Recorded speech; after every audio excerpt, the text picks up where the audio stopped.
Queridos irmãos, graça e paz.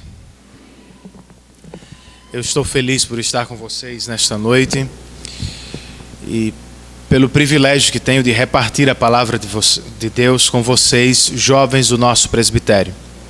E sem demorar muito, eu queria convidá-los ao texto bíblico de Atos dos Apóstolos, mais especificamente ao capítulo de número 9. O texto que talvez tenha mais saltado aos meus olhos durante esse semestre e mais alcançado o meu coração também. E eu espero que Deus assim faça com você, chamando o seu coração para esse tipo de cristianismo para a glória de Deus. Eu estava na praia com a família quando, do nada, minha filha do meio se aproximou correndo e em tom de urgência ela pediu: pai, joga o balde, por favor, joga o balde. Eu tomei um susto, mas sem saber do que estava acontecendo. Eu disse: Sofia, eu até jogo, mas se você me der um beijo primeiro. Ela me olhou meio sério, disse: pai, eu não tenho tempo para beijinhos agora. Se o Senhor não percebeu, eu estou em guerra. Ela se referia, obviamente, à brincadeira com os outros irmãos e com os primos. E depois de perceber, eu vi o que é que ela estava fazendo. Mas não é triste perceber que tantos jovens, tantos adultos vivem assim, em guerra o tempo todo. Algumas pessoas não têm tempo para beijinhos, para abraços, para amizades. Não tem tempo para a igreja, não tem tempo para o investimento na amizade com cristãos. Estão sempre ocupadas, sempre correndo de um lado para o outro, lutando pela vida, lutando pelo futuro, lutando por tantas coisas. E é óbvio que nós precisamos lutar. E esse elemento está sempre presente na vida cristã. Mas todo mundo aqui também precisa de algum descanso. Por assim dizer, todo mundo merece ter um pouco de paz ao longo do caminho. E é isso que os nossos irmãos de Jerusalém vivem ou desfrutam a esta altura do texto de Atos. Depois de um início intenso, cheio de perseguição, repleto de lutas, os irmãos da Cidade Santa finalmente puderam respirar um pouco. Desfrutam de paz, de algum descanso, e só por isso eles puderam deixar os limites de Jerusalém para conhecer as novas igrejas que o Senhor fazia surgir ao redor de Jerusalém. Como eram essas igrejas, irmãos? E o que é que nós aprendemos sobre as nossas próprias igrejas, sobre o nosso cristianismo à luz deste texto? Vamos ler o texto bíblico? Atos capítulo 9, do verso 32 ao verso 43.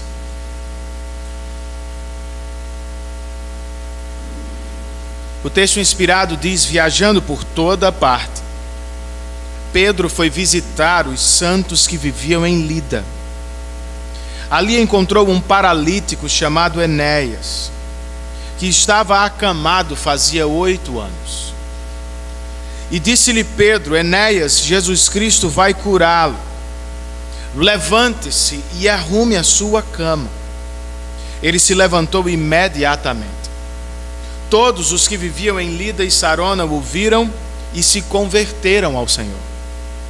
Em Jope havia uma discípula chamada Tabita, que em grego é Dorcas, que se dedicava a praticar boas obras e dar esmolas.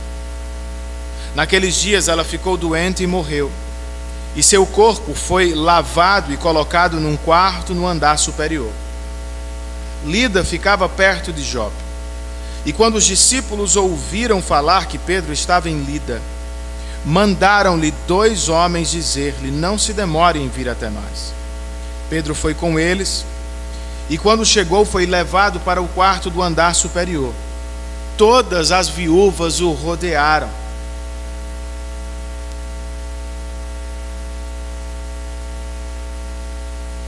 Chorando, mostrando-lhe os vestidos e outras roupas que Dorcas tinha feito quando ainda estava com elas. Pedro mandou que todos saíssem do quarto. Depois ajoelhou-se e orou. E voltando-se para a mulher morta, disse: Tabita, levante-se. Ela abriu os olhos e, vendo Pedro, sentou-se. Tomando-a pela mão, ajudou-a a pôr-se em pé. Então, chamando os santos e as viúvas, apresentou-a viva. Este fato se tornou conhecido em toda a cidade de Jope, e muitos creram no Senhor. Pedro ficou em Jope durante algum tempo, como um curtidor de couro chamado Simão. Vamos orar brevemente, irmãos. Senhor, muito obrigado por esta noite e pela oportunidade que eu tenho de estar aqui com os teus filhos, os jovens que formam a mocidade do nosso presbitério. Obrigado pelos encontros que eles viveram ao longo do ano, por cada igreja do nosso presbitério, por todos os pastores e oficiais delas, e principalmente pelo que o Senhor tem feito conosco e entre nós. Agora nós pedimos por este tempo de meditação em Tua Palavra. Concede-nos, ó Deus, o que Paulo pediu para os Efésios: iluminação no coração. Nos dê espírito de sabedoria e revelação, que tenhamos olhos para ver o texto e que recebamos poder do alto para cumpri-lo para a glória do Teu nome. Nós te pedimos isso em nome de Jesus e por amor a Ele. Amém.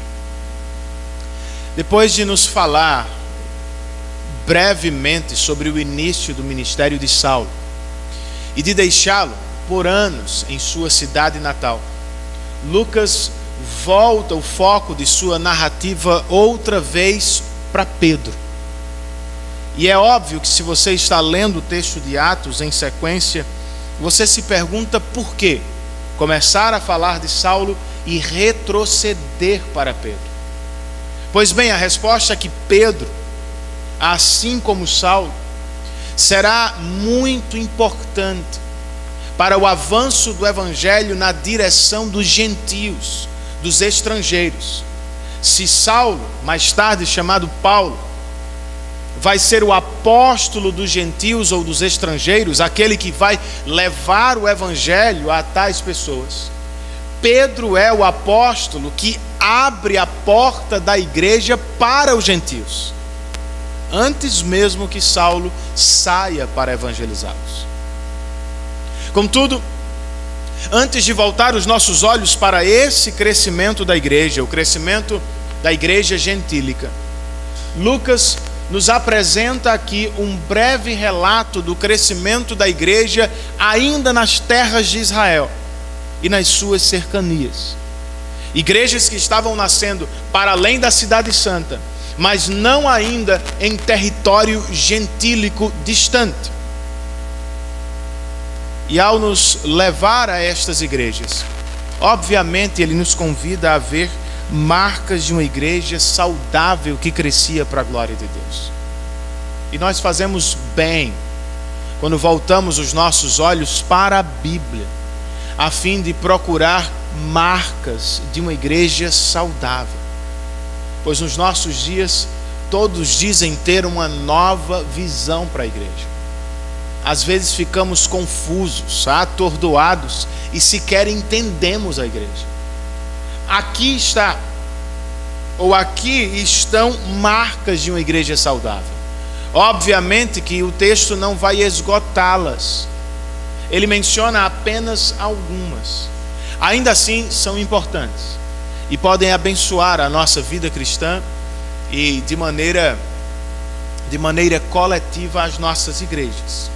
Quais são elas, irmãos, à luz desse texto? Bem, com os primeiros versos do texto, do 32 ao 35, me parece que Lucas está nos falando que essas igrejas que cresciam para além dos muros de Jerusalém, essas igrejas eram intrusivas, no melhor sentido do termo.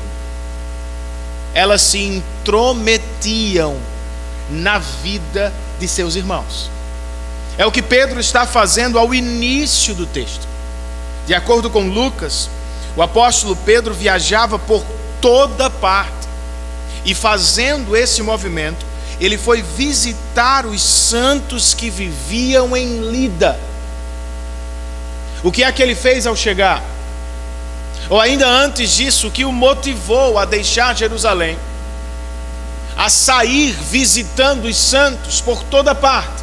Lucas não nos dá uma resposta objetiva, é verdade, mas talvez a encontremos naquele famoso discurso, talvez o último discurso que Jesus, ou diálogo que Jesus teve com Pedro, que João registrou em sua narrativa. Vocês se lembram que Jesus disse para ele basicamente a mesma coisa 3 vezes? Pedro, apacenta ou pastorei as minhas ovelhas. Eis o que Pedro estava fazendo, como Saulo depois dele. Pedro está aqui visitando as igrejas que cresciam longe de Jerusalém, para conhecê-las, para ajudá-las, para encorajá-las neste mundo. E de fato, a igreja precisava então, como nós precisamos hoje, de muito encorajamento. Porque não é fácil ser, como diz Lucas, santo e viver em Lida. Não é fácil ser santo e viver em João Pessoa. Não é fácil ser cristão em uma sociedade como a nossa. Não é fácil ser cristão em um mundo manchado pelo pecado em todas as esferas. Não é nada fácil, por exemplo, ser cristão e viver como Enéas, acamado por 8 anos, porque era um paralítico. Vejam, ele é cristão, mas continua sofrendo. Ele é cristão, mas não está livre dos efeitos da queda. Ele está acamado. Para cuidar dele imediatamente, por tabela, para pastorear toda a igreja de Lida, o apóstolo Pedro dirige-lhe a palavra no verso 34, dizendo: Enéas, Jesus Cristo vai curá-lo. Levante-se e arrume a sua cama. Um comentarista bem-humorado diz que estamos aqui diante de um verdadeiro milagre, porque há pais dizendo o mesmo a filhos por anos, e os meninos ainda não aprenderam a arrumar a cama. Esse camarada ouviu a voz de Pedro e imediatamente atendeu. Ele ficou de pé, irmãos. Este foi o efeito imediato sobre o próprio Enéas. Mas eu quero chamar a sua atenção mesmo para o verso 25, sobre o efeito deste milagre nas cidades de Lida e Sarona. Pois Lucas nos diz que todos os que viviam em Lida e Sarona, todos ouviram e se converteram ao Senhor. É claro que a linguagem é hiperbólica. Ele não está falando que todos os habitantes da cidade de uma vez só se renderam ao Senhor. Mas o que eu quero que você veja é o elemento testemunhal deste nosso irmão chamado Enéas. Lucas não nos disse que todos os que ouviram o seu sermão se converteram. Lucas registra aqui que todos os que o viram se converteram. O que é isso, irmãos? Sem falar uma palavra sequer, o testemunho de vida deste nosso irmão gritava em alto e bom som. Era inevitável. Ele era paralítico até outro dia, mas agora estava andando no meio da cidade, e todas as pessoas que olhavam para ele ficavam maravilhadas com o poder de Deus.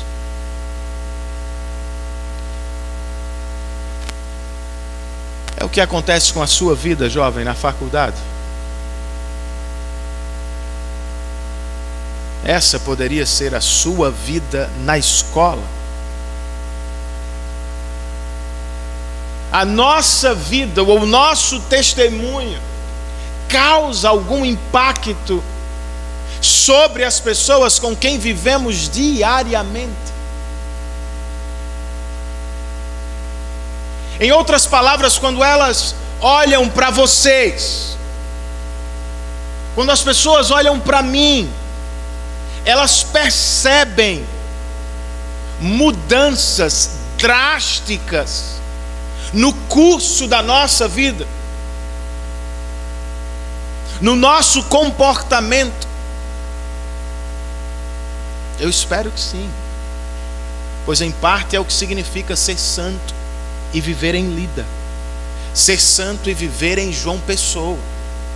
Embora o título preferido de Lucas seja discípulos, ele emprega aqui o adjetivo santos 2 vezes para qualificar os cristãos de Lida. E detalhe, os nossos irmãos, segundo Lucas, não serão santos na ressurreição. Eles já são santos agora, na terra. Isso é santificação posicional, teologicamente falando. Por causa de Cristo Jesus, é assim que Deus olha para os crentes. Eles já são santos aos olhos do Pai. Que dádiva nossa! Pelo sacrifício de Cristo Jesus, pela obra redentora dele, o nosso status não muda mais. Da conversão até sei lá onde, a eternidade não terá fim. Você será para sempre santo aos olhos de Deus. Graças a Deus por isso. Mas como todas as dádivas do Senhor ao longo das Escrituras, esta também traz consigo responsabilidades. Os santos aos olhos de Deus, por causa de Cristo Jesus, são convocados a serem santos também diante dos homens.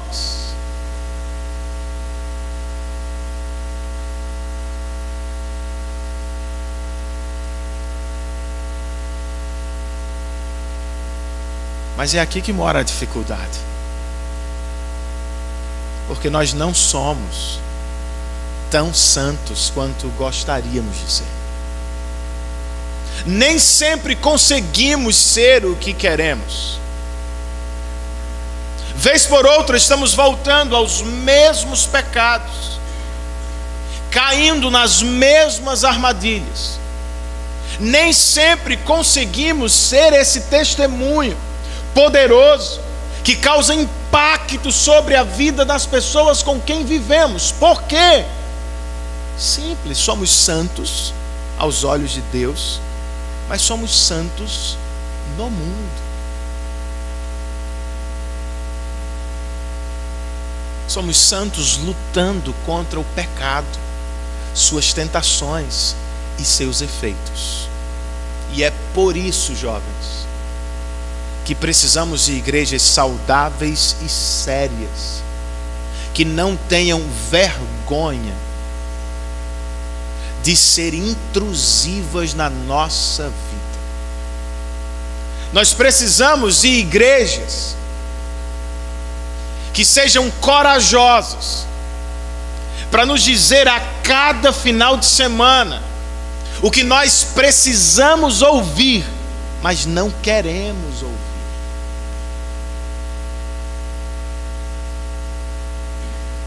É o que acontece na sua igreja.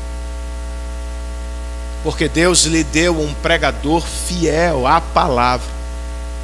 Todo domingo ele visita o seu coração, exortando-o a não apenas desfrutar desse status diante de Deus, mas também a ter uma vida santa diante dos homens.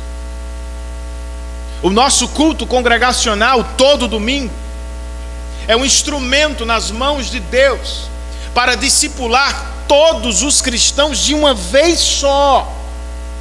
Um pregador fiel à palavra, que fala regularmente aos nossos corações, é capaz de modelar a nossa vida no curso dela e chamar a nossa atenção o tempo inteiro para aquilo que realmente importa. Se essa é a sua igreja, se esse é o seu pastor, dê glória a Deus por isso. Ore por ele, valorize a sua igreja. Mas lembre-se de algo também importante. O ministério público da palavra não é suficiente. Há o que nós chamamos de ministério privado da palavra.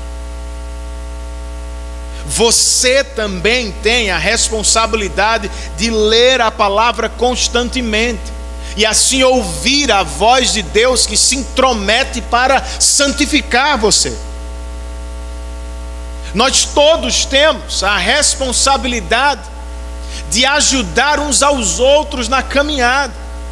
E precisamos, diz o texto de Hebreus 3, precisamos nos intrometer para o bem das pessoas que dizemos amar.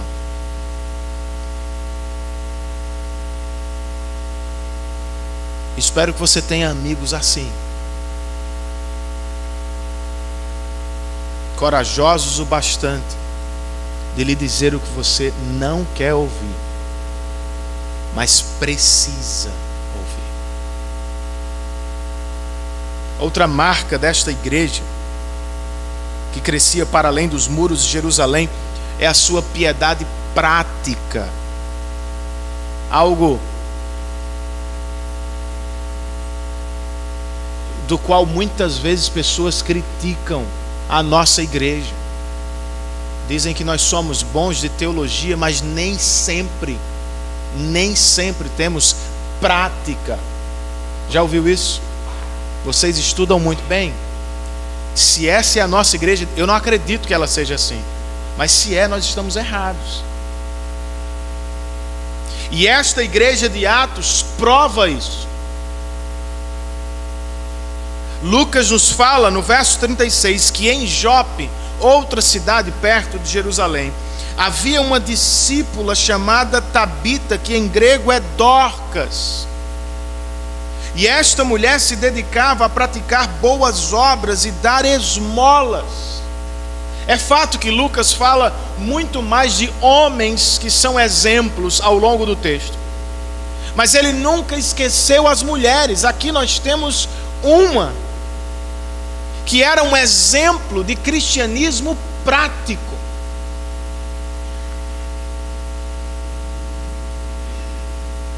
Uma mulher que vivia para cuidar das mais necessitadas de sua congregação. Infelizmente, o verso 37 nos diz que ela ficou doente e morreu, e que seu corpo foi lavado e colocado num quarto do andar superior. Só que Lida ficava perto de Jope, irmãos, verso 38. E quando os discípulos ouviram falar que Pedro estava lá, mandaram-lhe 2 homens dizer-lhe: não se demore em vir até nós. Pedro foi imediatamente, e quando chegou, foi levado para o quarto do andar superior. E vejam isso, todas as viúvas o rodearam, chorando e mostrando-lhe os vestidos e outras roupas que Dorcas tinha feito quando ainda estava com elas. Para mim, essa é uma das cenas mais bonitas de toda a Bíblia. Não sei se você a viu totalmente, se aqueceu o seu coração lendo isso aqui. Mas nós estamos diante do que Tiago chama em sua carta da marca da verdadeira religião que agrada a Deus. As viúvas da igreja de Jope carregam o cristianismo de Dorcas nas mãos. De novo, talvez ela não fosse uma pregadora eloquente. Enéas também não era. Mas ninguém tinha dúvida da fé dela. As pessoas carregavam nas mãos o cristianismo dessa mulher. Por isso elas estão chorando, irmãos. Porque de verdade, Dorcas vai fazer falta àquela igreja. Eu te pergunto, jovem, você faria falta à sua igreja? Se você fosse embora amanhã, as pessoas sentiriam falta de você, chorariam pela sua partida, se lembrariam de você depois de alguns anos, teriam boas memórias. Em outras palavras, somos nós cristãos exemplares, como Dorcas. As nossas igrejas são piedosas na prática. Se queremos agradar a Deus, não podemos ser bons cristãos apenas de teologia, jovens. Nós precisamos ser cristãos de boas obras também. Não basta eu ficar no Facebook a semana toda discutindo teologia com arminiano. Ninguém aguenta mais esse negócio. Não é suficiente me dizer que você leu 10 livros no mês e que você conhece todos os autores de quem eu ainda nem ouvi falar. As nossas igrejas não podem ser apenas igrejas de bons sermões.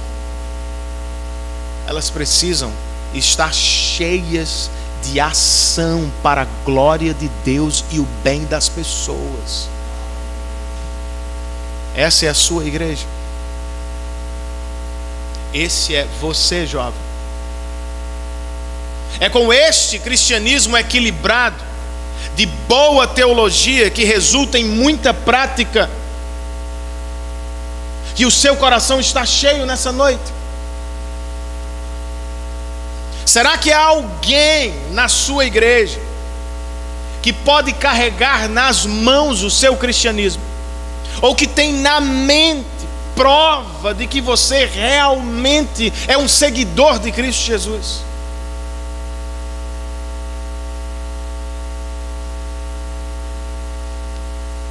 Você sabe pelo que as pessoas da sua igreja passam?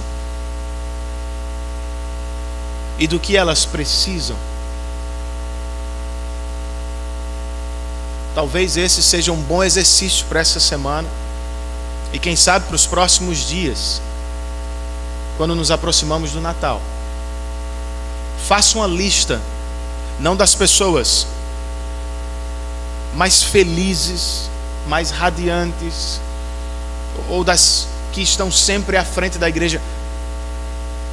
Veja com o pastor quem é que não está frequentando porque está enfermo. E faça alguma coisa. O que é que você tem que pode ser repartido? Você tem tempo?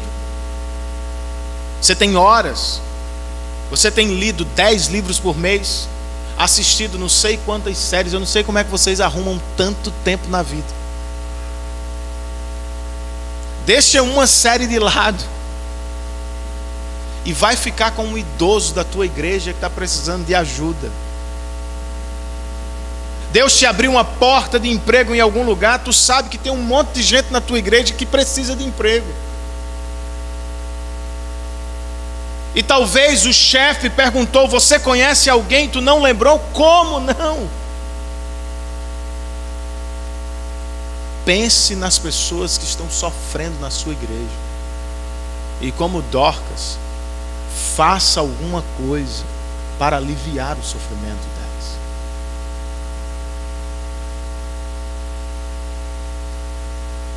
Quem é o irmão mais importante da sua congregação? O reverendo? O presbítero? O diácono? Na igreja de Jope era uma mulher que praticava boas obras. Não tenho ideia de quem era o pastor dessa igreja, mas eu sei que Dorcas estava lá. Estou dizendo isso, gente, porque não sei se é porque nós somos nordestinos e dependemos muito do Sudeste para tudo, ou se a gente, porque é pecador, não consegue enxergar as pessoas à nossa volta. O melhor pregador é sempre aquele que tem não sei quantas mil views no YouTube. O homem de Deus é somente aquele que viajou mundo afora ensinando a palavra de Deus. A mulher de Deus é só aquela que fala lá para milhares de pessoas. Eu não estou dizendo que as pessoas que falam no YouTube não são de Deus. Muitos são e foram bênção nas mãos do Senhor para a minha vida. Mas a gente não pode esquecer Dorcas. Você precisa aprender a valorizar seu pastor. A valorizar não a banda XYZ, mas os irmãos que conduzem o louvor da sua igreja toda semana. Eu me lembro de um jovem, ainda bem que ele já não está com a gente, está gravando ali, né? Mas eu tenho que dizer, ainda bem mesmo. Não tinha condições de servir aquele jovem. O padrão dele era muito mais alto que a realidade. Tudo para ele tinha que ser como fulano de tal da internet, Beltrano, Cicrano, todo mundo. Eu disse, meu irmão, faça o seguinte. Aí, quando ele tinha problema, ele me procurava. Não ia para o culto, porque não, eu não consigo ouvir isso. Ah não, o som, ah não, pastor, não sei o que, o sermão não foi bom, né? Mas quando ele tinha problema, ele me procurava. Aí teve um dia que eu fiquei irado, para não dizer outra coisa, né? Irado com o camarada. Eu disse, rapaz, faz o seguinte, pega o avião e vai lá conversar com o teu pastor favorito. Eu não estou mais afim de te ouvir, não. Tu só me traz problema. Tu só vem conversar comigo, reclamar da igreja, de fulano, de Beltrano. E elogio é só fulano de tal. Por que a gente faz isso? Valorize o irmão com quem você está adorando agora. Talvez você nunca... Quem foi aqui ouvir ontem Augusto Nicodemos? Todo mundo conseguiu apertar a mão dele, tirar foto com ele? Não, e daí? Ele é um servo de Deus, eu amo aquele homem de graça. Mas eu apertei a mão dele uma vez, eu acho que ele, obviamente ele não sabe nem que eu existo. E não tem problema. Os irmãos com quem eu congrego sabem. E eu sei que eles existem. Deus não vai me perguntar de Augusto Nicodemos quando eu chegar na glória. Deus vai me perguntar dos irmãos com quem eu congrego semanalmente. Então aprenda a valorizar as pessoas que estão com você diariamente. E seja um cristão piedoso na prática. Por fim, gente, essa igreja era poderosa. É o que Lucas nos conta nos últimos versos do texto. Primeiro ele fala sobre uma poderosa ressurreição, verso 40. Pedro mandou que todos saíssem do quarto, depois ajoelhou-se e orou. Voltando-se para a mulher morta, disse, Tabita, levante-se. Ela abriu os olhos e vendo Pedro, sentou-se. Se fosse numa igreja pentecostal, estava todo mundo dizendo, glória a Deus, aleluia. Como a gente é presbiteriano, o povo fica até com medo. Meu Deus, ela abriu os olhos. Que susto, eu saía correndo, pastor. Não é assim não. Aí depois vocês reclamam. Vive lendo teologia. Cadê o poder de Deus, meu irmão? Mas bem, a mulher abriu os olhos. E eu não sei se você percebeu, quando Pedro dirigiu a ela palavras, alguma coisa familiar você percebeu aqui? Claro que sim. Jesus ressuscitou a filha de Jairo com palavras quase idênticas, muda uma letra no aramaico. E essa não é a única semelhança do texto. Jesus também disse a um paralítico, amigo, levante-se, arrume a sua cama e volte para casa. E não deveria nos surpreender, estamos falando de um apóstolo, um homem que foi convocado, treinado e enviado por Jesus com autoridade imediata para pregar e curar. Então é de se esperar. Mas há diferenças. Jesus, por exemplo, não precisou se valer da autoridade de outro nome para curar pessoas. Ele mesmo era a autoridade sobre as doenças. Ele não precisou ficar de joelhos como Pedro estava, orando ao Pai para ressuscitar mortos. Não, ele era o dono da vida. Ele deu ordem e a vida retrocedeu. De toda forma, o representante imediato dele falou e Dorcas ouviu, voltou. Foi apresentado aos santos da igreja no verso 41. E de novo tem um efeito sobre a comunidade inteira no verso 42. Lucas nos diz que esse fato se tornou conhecido em toda a cidade de Jope. E de novo, muitos creram no Senhor. Me permitam um parêntese. Nós estamos lendo um texto narrativo. Lucas não está nos doutrinando sobre como pregar. Ele está descrevendo os fatos. Ele não está aqui discordando de textos normativos da Bíblia, que nos dizem que não há salvação sem pregação do Evangelho. Tais pessoas de Lida, Sarona ou Jope não foram salvas sem pregação. Não. O que ele provavelmente está dizendo com poucas palavras é que os milagres atraíram pessoas para ouvir o Evangelho. Como é que elas foram salvas? Da mesma maneira que aconteceu em Atos capítulo 2. Pedro pregou, cheio do Espírito Santo, o Evangelho. E Deus chamou pecadores ao arrependimento e à fé em Cristo Jesus. A pregação do Evangelho é poderosa. Não apenas para convocar os não cristãos, mas também para transformar os cristãos e até mesmo seus pregadores. Verso 43. Lucas nos diz que Pedro ficou em Jope durante algum tempo com um curtidor de couro chamado Simão. Ele podia ter ficado em qualquer casa que quisesse, ao menos os cristãos. Mas ele resolve ficar com um homem que por profissão é excluído do templo dos judeus. Ele não pode entrar para adorar. Mas aqui está Pedro, um judeu, o mesmo que vai abrir as portas da igreja para um gentio Cornélio, hospedado na casa de um homem que é impuro aos olhos dos judeus. Isso significa que o próprio apóstolo está crescendo. Você tem crescido na sua vida cristã? Se você não cresce, se você estagnou, é sinal de perigo, diz Hebreus. Estamos para terminar um ano. Todos os sermões que você ouviu na sua igreja promoveram crescimento espiritual. Você pode dizer com tranquilidade que é hoje mais cristão do que foi ao início do ano.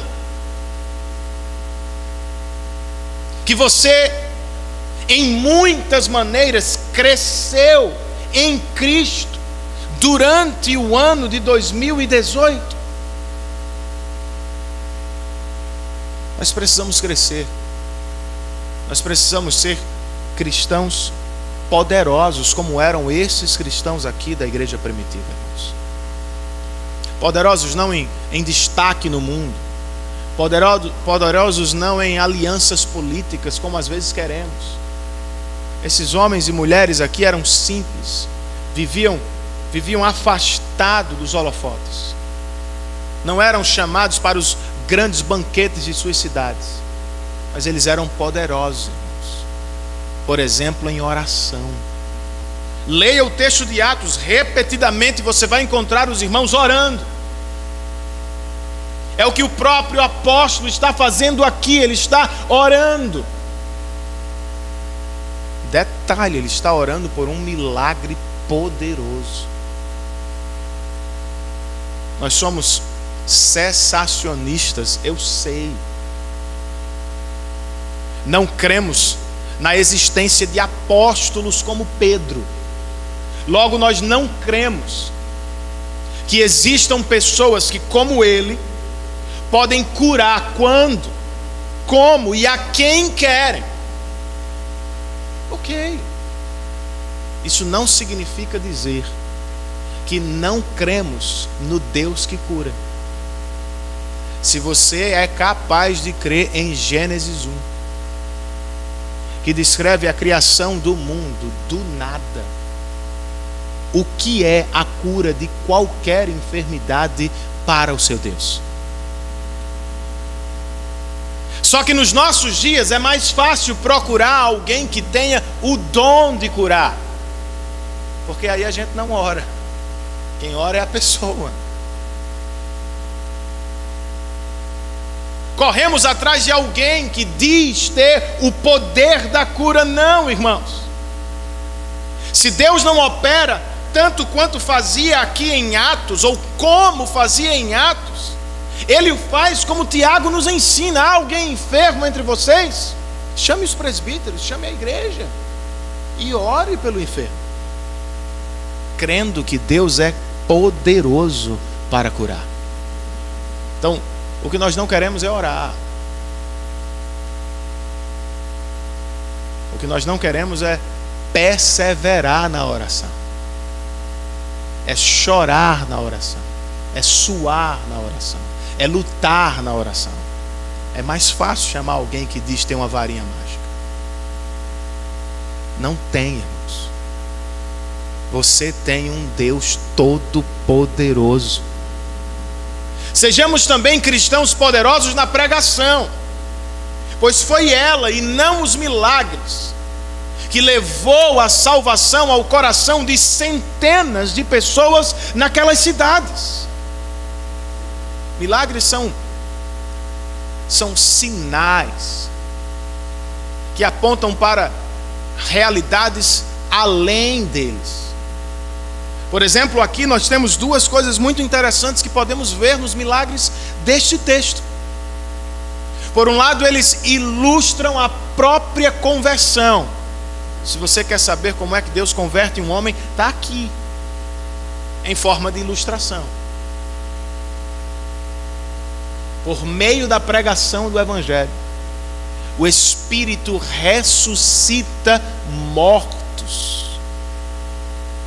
E ao ressuscitá-los, por meio da pregação do Evangelho, o Espírito capacita estes homens e mulheres a andar de maneira digna do Evangelho.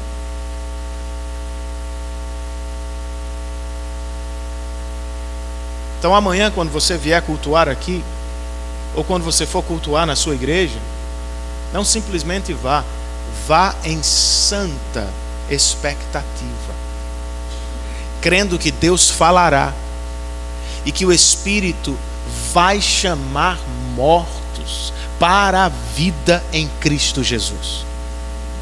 Volte a falar do Evangelho para o seu pai, a reparti-lo com o seu irmão. Seja desafiado nesta noite a voltar para a escola, para a faculdade e convidar alguém para ler a Bíblia com você. O poder não está em você, na sua eloquência, na sua habilidade, na ausência destes. O poder é de Deus, e Ele pode chamar mortos à vida em Cristo Jesus.